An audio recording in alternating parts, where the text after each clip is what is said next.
My name is Nicole. I am 24 years old. I live in Chicago. I believed in love, and I believed my wedding night would be the most beautiful night of my life. But I was wrong, so wrong.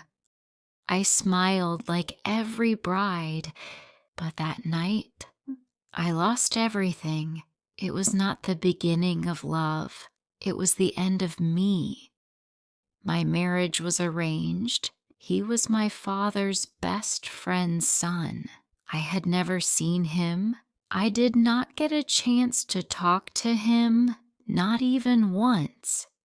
Everything happened so fast. My parents told me it was a perfect match, but no one asked me, "Are you interested?" My father said, "Ronald is a good boy. You will be safe with him." After a few days, his parents came to our home. They said, "Your daughter is kind. She has a pure heart. She will be a blessing for our son." My parents felt proud. We were not rich, but our home was full of love. Everyone thought this was the right match for me, but they were wrong. This marriage did not bring me joy. It brought silence, tears, and pain. In just a few days, our wedding was decided. I had never seen him, not even once. We never met before the marriage. The wedding was beautiful. I wore a white dress. Ronald wore a black suit. He looked at me, but I could not understand his eyes. When all the guests left, the house became quiet. I sat alone in the room. I was scared, but also happy. It was the first night of my marriage, a night I had always dreamed of. My heart was beating fast. I felt shy and nervous. Then suddenly, Ronald entered the room. He said, "Hello, you look beautiful." I was nervous, but I smiled and said, "Thank you." In just a few minutes, everything changed. Ronald started touching me not with love, not with care. It felt like I was not his wife, just a body. Like he did not see my heart, only my skin. He did not touch me with love. I realized he did not marry me for love. He only wanted my body. Before I could say anything, Ronald pulled my clothes and undressed me. His eyes had no love, only hunger, only control. Maybe he did not marry me for love. My life was completely destroyed. After everything, Ronald pulled away. I could not breathe.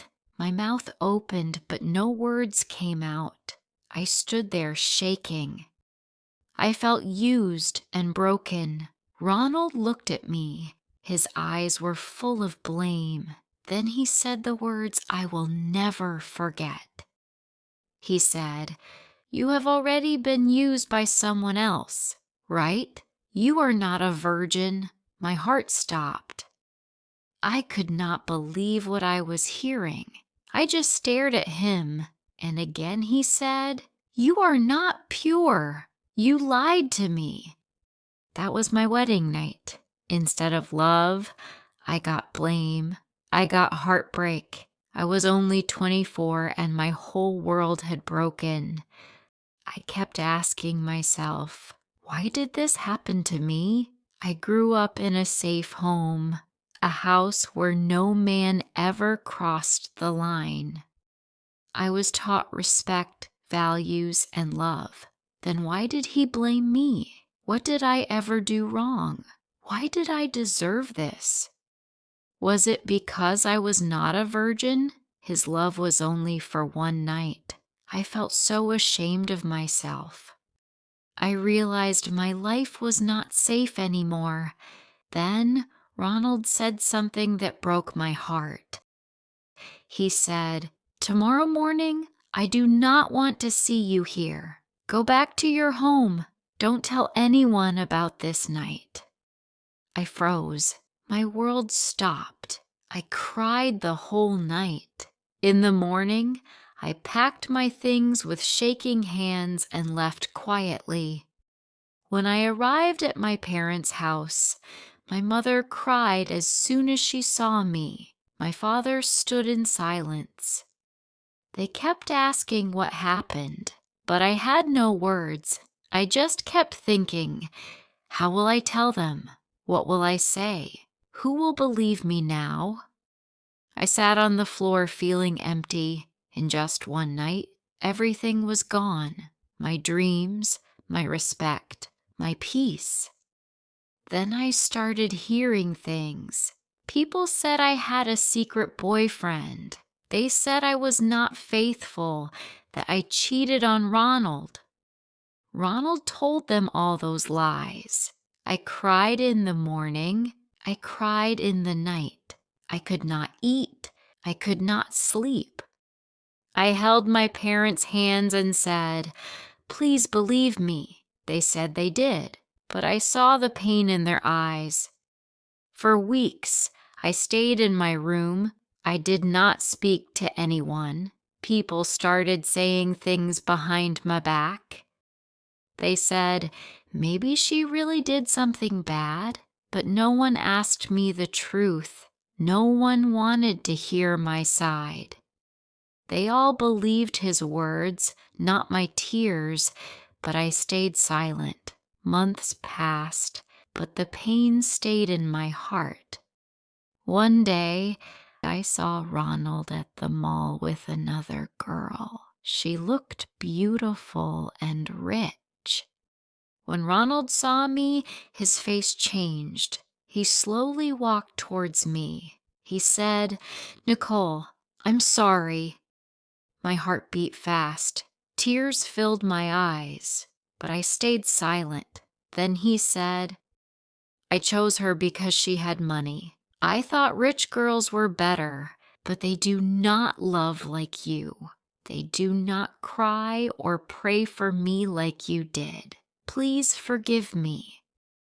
I looked at him and said, "You broke me, Ronald. You left me when I needed you the most. You made the world believe I was dirty. You called my love a lie. You destroyed me." He said nothing. I took a deep breath and said, "You want forgiveness? I forgive you." His face became soft. He thought I still loved him, but I added, "I forgive you for myself, not for you, because I want peace in my heart, not your love. I do not need you anymore. I do not want you to come back." Then I walked away. I cried that night, but those were my last tears for him, not because I was weak, but because I was finally free. After that day, I was not afraid anymore. I was not ashamed anymore. I became strong. One evening, my parents looked at me and said, "We are proud of you. You did nothing wrong. We see it now. You were always honest, always pure." A few days later, his parents came. They were ashamed. They said sorry to my parents, but it was too late. Many girls go through this pain. Now, I support other girls who cry alone, who feel broken like I once did. I tell them, never beg for love. Never stay where you are not respected. If someone leaves, let them go. Your past does not decide your future. You are not alone. To all parents, please do not rush your daughter's life. Let her meet, talk, and decide. Life is too long to spend with the wrong person. If you liked this story, please like, comment, share, and subscribe.